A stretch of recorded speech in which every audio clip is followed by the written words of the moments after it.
Pernahkah kalian terpikir mengapa ikan yang hidup di laut tidak terasa asin, padahal mereka hidup di air laut yang sangat asin? Para ilmuwan sudah lama meneliti hal ini.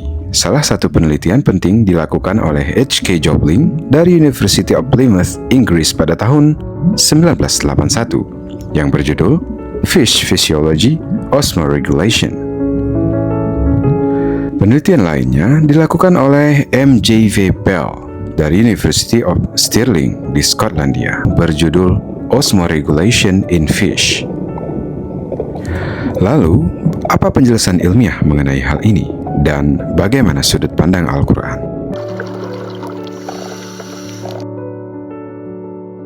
Di episode ini, Dr. Wonder akan membahas tuntas dan menjawab semua rasa penasaranmu. Make sure to stay tuned. Sebelum membahas mengapa ikan tidak asin, kita perlu memahami mengapa air laut asin. Air laut mengandung berbagai garam mineral, terutama natrium klorida, yaitu garam yang biasa kita gunakan untuk memasak. Garam ini berasal dari erosi batuan di daratan, yang terbawa oleh sungai ke laut selama jutaan tahun. Selain itu, letusan Gunung Merapi bawah laut juga menyumbangkan mineral ke dalam air laut. Proses ini membuat air laut menjadi sangat asin, dengan kadar garam rata-rata sekitar 3,5%, atau sekitar 35 gram garam per liter di air laut. Kalau kita minum air laut, tubuh kita tidak bisa memproses garam sebanyak itu, dan justru akan mengalami dehidrasi. Namun, ikan laut bisa hidup dengan nyaman di dalamnya. Bagaimana caranya?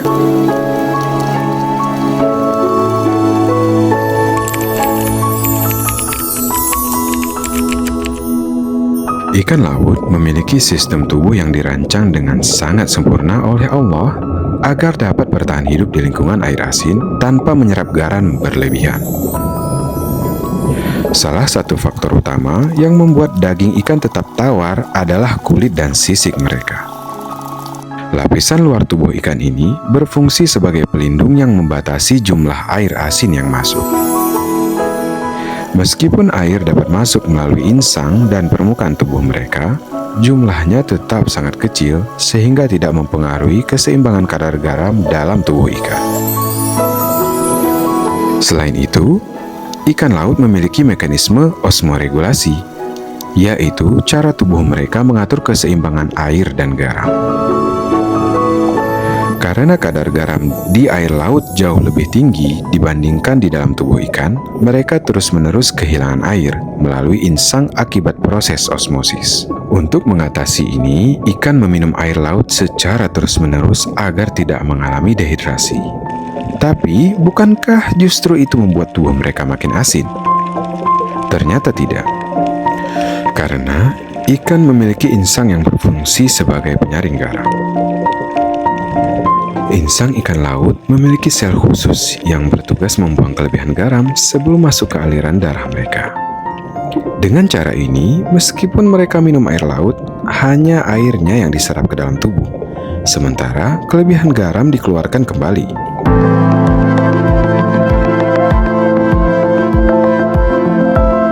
Selain itu, ikan laut memiliki ginjal yang sangat efisien dalam mengeluarkan urin yang sangat pekat. Dalam urin tersebut, kandungan garam yang berlebih dibuang, sehingga tubuh ikan tetap memiliki keseimbangan cairan yang ideal. Inilah alasan mengapa ikan laut bisa tetap hidup di air asin tanpa membuat daging mereka ikut menjadi asin. Menariknya, tidak semua makhluk laut memiliki sistem osmoregulasi seperti ikan. Beberapa hewan laut seperti kerang, kepiting, dan udang justru menyerap lebih banyak garam ke dalam tubuh mereka, sehingga dagingnya terasa lebih asin dibandingkan ikan.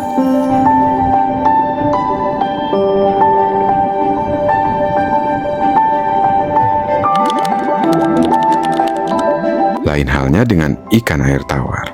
Lingkungan mereka memiliki kadar garam yang lebih rendah. Pada kondisi ini, air cenderung masuk ke tubuh ikan melalui kulit dan insangnya. Nah, agar tubuh mereka tidak membengkak akibat kelebihan air, ikan-ikan ini memiliki cara untuk mengeluarkan kelebihan air tersebut. Salah satunya adalah dengan menghasilkan urin yang sangat encer dalam jumlah yang banyak, sehingga mereka dapat membuang air berlebih tanpa kehilangan terlalu banyak garam penting dalam tubuh mereka. Kira-kira seperti inilah perbandingan keduanya. Beberapa ikan seperti salmon adalah termasuk jenis ikan Euryhaline, yang berarti mereka dapat berpindah antara lingkungan air asin dan air tawar. Ikan jenis Euryhaline ini memiliki kemampuan luar biasa untuk beradaptasi dengan perubahan kadar garam di lingkungan mereka.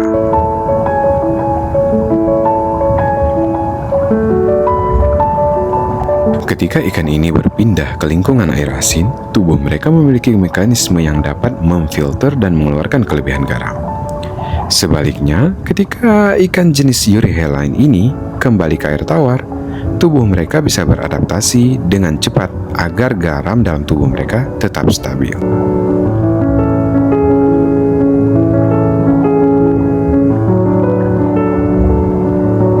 Lalu, apa kata Al-Quran tentang hal ini?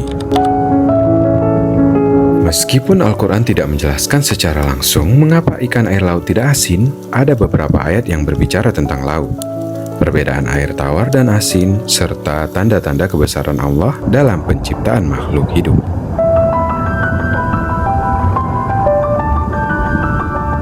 Salah satu ayat yang relevan adalah dalam Quran Surah An-Nahl ayat 14. Allah berfirman, وَهُوَ الَّذِي سَخَّرَ الْبَحْرَ لِتَأْكُلُوا مِنْهُ لَحْمًا طَرِيًّا. Dan dialah yang menundukkan lautan untukmu agar kamu dapat memakan darinya daging yang segar. Ayat ini memberikan pemahaman yang mendalam tentang kebesaran ciptaan Allah dan bagaimana alam semesta berfungsi dengan cara yang menakjubkan. Allah menundukkan lautan untuk umat manusia sehingga mereka dapat memanfaatkan sumber daya yang ada di laut. Salah satunya adalah ikan. Ayat ini mengisyaratkan bahwa meskipun ikan hidup di laut yang asin, dagingnya tetap segar dan bisa dikonsumsi manusia tanpa rasa asin yang berlebihan. Ini merupakan salah satu contoh keajaiban ciptaan Allah yang menciptakan keseimbangan alam. Hal ini juga menunjukkan betapa sempurnanya sistem alam yang Allah ciptakan.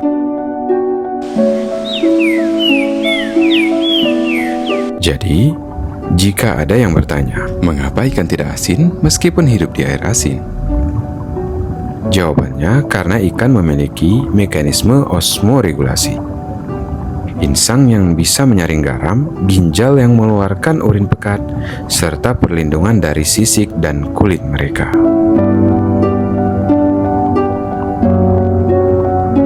Fenomena ini menunjukkan kebesaran Allah dalam menciptakan makhluk hidup dengan sistem tubuh yang sempurna sesuai dengan lingkungan mereka. Maha besar Allah yang menciptakan makhluk sedemikian luar biasa. Semoga pembahasan ini menambah wawasan kita tentang ilmu pengetahuan dan bagaimana Al-Quran menggambarkan fenomena alam yang luar biasa. Jika kalian suka video ini, jangan lupa like, share, dan subscribe untuk pembahasan menarik lainnya. Terima kasih sudah menonton. Until next time, keep wondering.